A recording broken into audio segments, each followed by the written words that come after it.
अस्सलाम वालेकुम स्टूडेंट्स, आज हम डिस्कस करने जा रहे हैं first year new book topic 2.7 momentum. और आज के टॉपिक में हम देखेंगे कि मोमेंटम के इसकी डेफिनेशन को अंडरस्टैंड करेंगे, फिर इसी के साथ साथ न्यूटन का second law in terms of momentum उसका एक्सप्रेशन डेवलप करेंगे। तो ये आज का लेक्चर है। So welcome, you are on physics of how and I am your mentor जैनशबी। तो लेक्चर को स्टार्ट करते हैं। मोमेंटम, देखो मोमेंटम को समझने से पहले मैं तुम लोगों को एक छोटी सी कहानी सुनाता हूँ। कहानी ऐसी है कि पुराने वक्तों में जब फिजिसिस्ट ने और साइंसदानों ने फिजिक्स को समझना स्टार्ट किया तो उन्होंने सबसे पहले कॉन्सेप्ट को अंडरस्टैंड किया फोर्स और इनर्शिया के।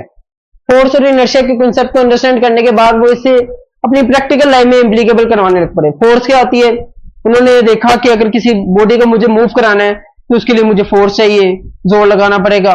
किसी बॉडी को अगर मुझे स्टॉप कराना है तो उसके लिए भी मुझे फोर्स चाहिए। इनफैक्ट अगर किसी बॉडी की डायरेक्शन को चेंज करवाना है तो उसके लिए भी फोर्स मुझे चाहिए। तो फोर्स एक एजेंट है, एजेंट के तौर पे काम करता है, एक एजेंसी है जो कि किसी बॉडी की मोशन को चेंज करता है और किसी बॉडी की डायरेक्शन को चेंज करता है। अगर कोई बॉडी को मूव कराना है तब फोर्स चाहिए, किसी बॉडी को रोकना है तब फोर्स चाहिए, किसी बॉडी की डायरेक्शन को चेंज कराना है तो तब फोर्स चाहिए। फिर दूसरा कॉन्सेप्ट उन्होंने समझा इनर्शिया का। इनर्शिया ये कहता है कि जिस बॉडी का मास ज्यादा है ना, उस बॉडी को रोकने के लिए ज्यादा फोर्स चाहिए। समझ रहे हो, अगर किसी बॉडी का मास ज्यादा है उसे रोकने के लिए और उसे चलाने के लिए भी इनफैक्ट मुझे ज्यादा फोर्स चाहिए। फॉर एग्जाम्पल मेरे पास दो केसेस है, एक तरफ है मेरे पास बाइसाइकिल और एक तरफ है मेरे पास ट्रक। दोनों सेम वेलोसिटी के साथ मूव कर रहे हैं। लेट्स सपोज 5 मीटर पर सेकंड के साथ बाइसाइकिल भी आ रहा है और 5 मीटर पर सेकंड के साथ ट्रक भी आ रहा है। तो किसे रोकना ज्यादा मुश्किल होगा? ट्रक को रोकना ज्यादा मुश्किल होगा क्योंकि उसका मास ज्यादा है। तो इनर्शिया कहता है जिस बॉडी का मास ज्यादा है ना, उसे रोकना भी ज्यादा मुश्किल होगा, उसके लिए ज्यादा फोर्स चाहिए उसे रोकने के लिए। फिर इसी को एक मैं दूसरे एंगल से देखता हूं कि फॉर एग्जाम्पल एक तरफ मेरे पास बाइसाइकिल है, एक तरफ है मेरे पास ट्रक। दोनों सेम वेलोसिटी के साथ आती हैं और आगे एक पर्सन खड़ा है, उसे हिट करती है। पहले बाइसाइकिल हिट करती है, लेट्स सपोज। तो बाइसाइकिल चूंकि उसका मास कम है, बाइसाइकिल का मास कम है, तो इस पर्सन पे इफेक्ट भी कम होता है, उसे चोट भी कम लगती है। लेकिन अगर जब ट्रक का आके उसे हिट करेगा तो तुम लोग समझ सकते हो क्या हो सकता है, पर्सन माइट बी डाई, तो वो मर भी सकता है ट्रक को हिट करने की वजह से। क्योंकि अब ट्रक का मास ज्यादा था तो उसके फोर्स का इफेक्ट भी ज्यादा हुआ। तो यहां से इनिशियली साइंसदानों ने यह समझा, कहानी के तौर पे बता रहा हूं, साइंसदानों ने यह समझा कि जिस चीज का मास ज्यादा होगा उस चीज का इफेक्ट भी ज्यादा होगा, उस चीज के फोर्स का इफेक्ट ज्यादा होगा। जैसे इस केस में ट्रक था, ट्रक का मास ज्यादा तो फोर्स का इफेक्ट ज्यादा। अच्छा, अब ऐसा है कि दो साइंसदान थे, दो साइंटिस्ट थे, फिजिसिस्ट थे। तो वो ना एक स्टोन था एक दूसरे की तरफ फेंक रहे हैं, तो एक स्टोन के साथ खेल रहे हैं, वो उसे कैच करवाता है, वो उसे कैच करवाता है। अच्छा, दूसरे वाला साइंटिस्ट पहले वाले साइंटिस्ट को जब स्टोन फेंकता है उसकी तरफ फेंकता है तो उसे कैच नहीं होता, उससे स्टोन कर जाता है हिट करने की वजह से उसे थोड़ी सी पेन होती है। अब पहले वाला साइंटिस्ट जो था वो उसे थोड़ा सा गुस्सा आता है कि यार ये स्टोन मुझे क्यों हिट किया। वो क्या करता है, वो स्टोन को मोल्ड करवाता है, स्टोन को मोल्ड करवाता है और उसे एक बुलेट की शेप दे देता है। समझ रहे बात को, बुलेट की शेप दे के गन में डालता है, गन में डाल के वो फायर करवा देता है। उसका ख्याल ये था कि अब ये स्टोन है, ये बुलेट है, इसका मास तो कम है, इसका इफेक्ट भी कम होगा। लेकिन जब वो बुलेट को फायर करता है तो उसकी वेलोसिटी जो से वो मल्टीप्लाई हो जाती है और अगले वाले साइंटिस्ट को जब हिट करती है तो वो इवेंचुअली वहीं पे डाई कर जाता है। तो वो जाता है, फिर इसी सिनेरियो में वो जो पहले वाला साइंटिस्ट था उसे जेल हो जाती है। लेकिन वो खुश बहुत होता है कि उसे एक नई चीज का पता लगा कि ये जो फोर्स का इफेक्ट है सिर्फ और सिर्फ मास पे डिपेंड नहीं करता बल्कि वेलोसिटी पे भी डिपेंड करता है कि तुम लोगों ने जो बॉडी को मूव कराया वो किस वेलोसिटी के साथ मूव कराया। समझ रहे हो, तो यहाँ पे मेरे पास जो इफेक्ट ऑफ फोर्स है वो दो चीजों पे डिपेंड करता है, एक तो बॉडी का मास और दूसरा डिपेंड करता है वो बॉडी किस वेलोसिटी के साथ आ रही है। इसी चीज को एक्सप्लेन किया जाता है मोमेंटम की टर्म में। ठीक है बच्चों, मैं कंटिन्यू करता हूं अब दोबारा, एक मिनट ज्यादा होगा। तो जो इफेक्ट ऑफ फोर्स है वो दो चीजों पे, एक तरफ मास और एक तरफ वेलोसिटी। और अब दूसरा सिनेरियो है कि जिसमें बाइसाइकिल बुलेट की स्पीड में आ रही है और वो आते हुए किसी पर्सन को हिट कर जाती है। तो अब इस केस में इफेक्ट ऑफ फोर्स ट्रक से भी इनफैक्ट मल्टीप्लाई होकर ज्यादा होगा, ट्रक के इफेक्ट से भी ज्यादा होगा। क्यों? उस बुलेट का आल तो मास कम है लेकिन उसकी वेलोसिटी ज्यादा है। तो मोमेंटम एक तरफ से इफेक्ट ऑफ फोर्स को बताती है, in fact change in momentum effect of force को बताती है। तो यहाँ पे आप कंसेप्ट मोमेंटम को समझते हैं। मोमेंटम को पी के साथ रिप्रेजेंट किया जाता है। मोमेंटम मेरे पास बराबर होता है मास इनटू वेलोसिटी। अगर किसी बॉडी का मास ज्यादा होगा तो मोमेंटम ज्यादा, और तो वेलोसिटी कम ही हो, जैसे अपने केस में ट्रक है, ट्रक का मास ज्यादा लेकिन वेलोसिटी कम है तो मोमेंटम ज्यादा होगा। और अगर किसी चीज का वेलोसिटी ज्यादा होगी तो उसका भी मोमेंटम ज्यादा होगा। तो मोमेंटम डिपेंड करता है दो चीजों पर, मास और वेलोसिटी को। डेफिनेशन क्या है? It is the quality of motion of the body. ये किसी भी बॉडी की मोशन की क्वालिटी होती है। जैसे इस केस में था, अगर एक बाइसाइकिल आहिस्ता आ रही है और एक पर्सन को हिट करती है, क्योंकि उसका मोमेंटम कम है तो इसकी जो क्वालिटी ऑफ मोशन है वो भी कम होगी। और जो ट्रक है वो आल्दो सेम या लेस स्पीड से आ रही है लेकिन उसका मैथ ज्यादा है तो उसका मोमेंटम ज्यादा और इफेक्टिव फोर्स ज्यादा, तो उसकी क्वालिटी ऑफ मोशन ज्यादा, जिसका मोमेंटम ज्यादा उसकी क्वालिटी ऑफ मोशन ज्यादा होगी। तो डेफिनेशन क्या, it is the quality of motion of the body, किसी भी बॉडी की जो क्वालिटी ऑफ मोशन है उसे डिस्क्राइब करती है। ठीक है, क्वालिटी ऑफ मोशन से मुराद है सिर्फ वेलोसिटी पर डिपेंड नहीं करती वेलोसिटी कितनी, बल्कि इनफैक्ट ये बताती है कि इसके एंड रिजल्ट इफेक्ट कितना होगा। Quality of motion, not just motion, quality of motion of the body.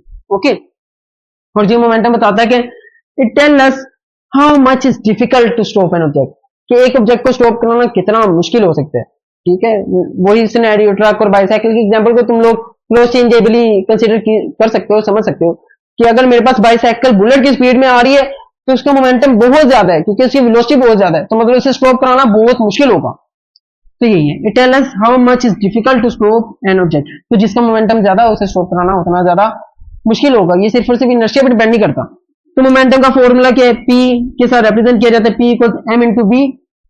यहाँ पे ये जो वेलोसिटी है ये मेरे पास एक वेक्टर क्वांटिटी है, तो जो मोमेंटम है वो भी एक वेक्टर क्वांटिटी होगा। तो मोमेंटम कौन सी क्वांटिटी है, it is a vector quantity. Vector quantity है तो इसकी डायरेक्शन किस तरफ होगी, its direction is along the direction of velocity. तो जिस तरह बॉडी की वेलोसिटी की डायरेक्शन होगी यूजुअली उसी तरह मोमेंटम की डायरेक्शन भी उसी तरफ होती है।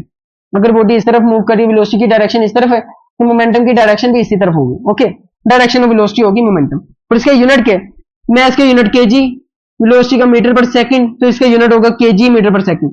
या फिर इसका एक और यूनिट भी है न्यूटन सेकंड, न्यूटन सेकंड। ये कैसे, ये देखते हैं अभी हम थोड़ी देर बाद, लेकिन इसका एक यूनिट न्यूटन सेकंड भी है।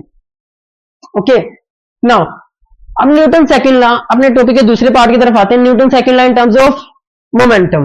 अब न्यूटन सेकंड लॉ का एक्सप्रेशन को हमने रिवाइज करना है, रीडेवलप करना है इन टर्म्स ऑफ मोमेंटम। न्यूटन के सेकंड लॉ को डेवलप करना है। देखो, न्यूटन के सेकंड लॉ को समझने से पहले मान के चलो एक बॉडी है, उसका मास m है और वो v i वेलोसिटी के साथ मूव कर रही है।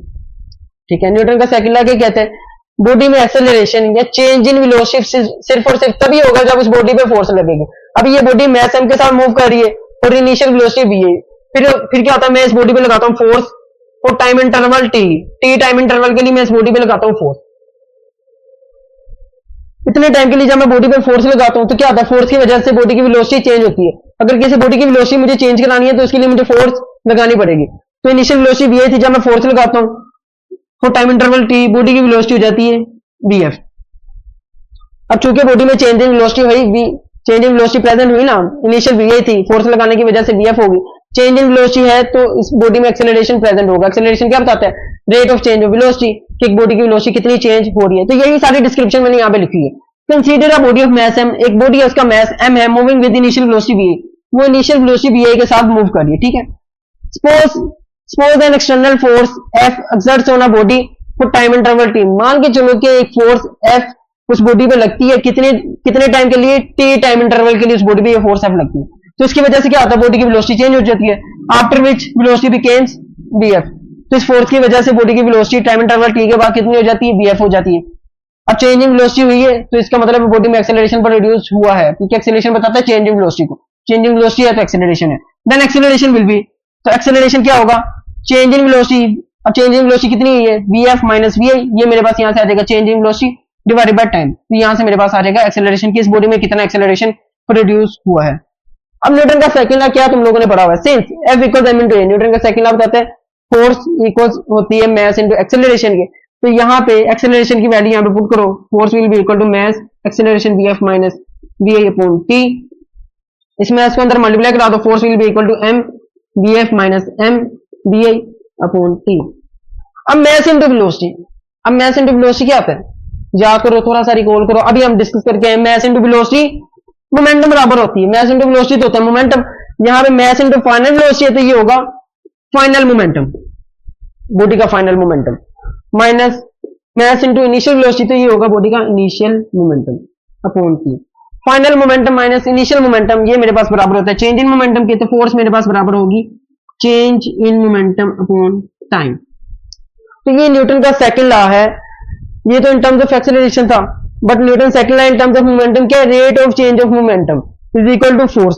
तो न्यूटन का second law in terms of momentum, इसकी डेफिनेशन क्या होगी, time rate of change of momentum, time rate of change of momentum is equal to the applied force. जो time rate of change of momentum है वो किसके बराबर होगी, applied force के, कि कितनी फोर्स अप्लाई हुई है। तो अभी मैंने कहा था मोमेंटम का एक यूनिट होता है न्यूटन सेकंड, तो यहां से चेंज इन मोमेंटम को मैं एक साइड पे रखूं, टाइम इधर आके multiply force into time, force का मोमेंटम का अगर मुझे यूनिट फाइंड आउट करना है तो फोर्स का यूनिट न्यूटन, टाइम का यूनिट सेकंड, तो इसका एक और यूनिट क्या आता है, न्यूटन सेकंड।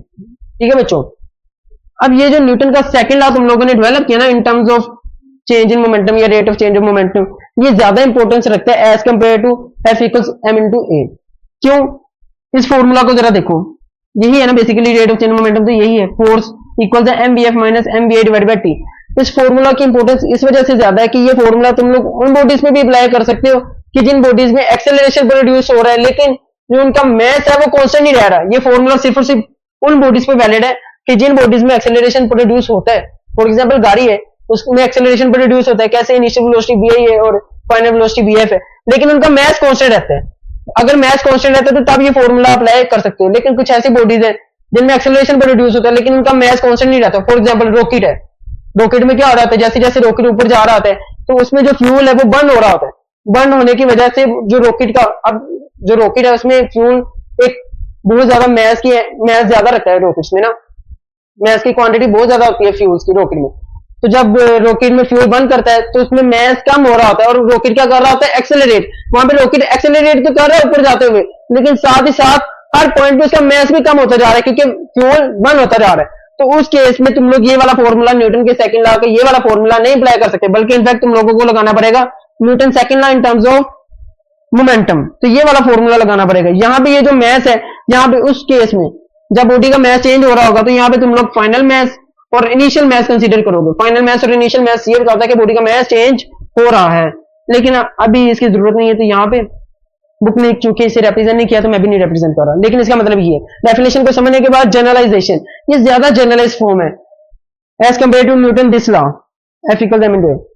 तो यही बात लिख रहा हूं, it is more general form of second law, ये सेकंड लॉ की ज्यादा जनरल फॉर्म है then F equal M into A. F equal M into A के रिस्पेक्टिवली ये ज्यादा जनरल फॉर्म है। क्यों, सिंस इट कैन अप्लाई, ये उन बॉडीज पे भी अप्लाई हो सकता है एज द बॉडी एक्सेलरेट, जो कि बॉडी एक्सेलरेट करती है when its mass also changes, जबकि उनका मास भी चेंज हो रहा होता है। जब मास भी चेंज हो रहा होता है और एक्सेलरेट भी कर रही होती है तो तब ये फिर ज्यादा रिलायबल तुम लोगों के लिए साबित होता है। जनरलाइजेशन इसकी ज्यादा है। और एग्जांपल अभी मैंने डिस्कस की, एज रॉकेट एक्सेलरेट्स, जब रॉकेट एक्सेलरेट कर रहा होता है ऊपर जाते हुए, इट लॉसेस मास, तो उसका मास कम हो रहा था। क्यों, because it's fuel is burn, उसका जो फ्यूल है वो बर्न हो रहा होता है, तो इस वजह से उसका मास भी कंटिन्यूसली कम हो रहा होता है।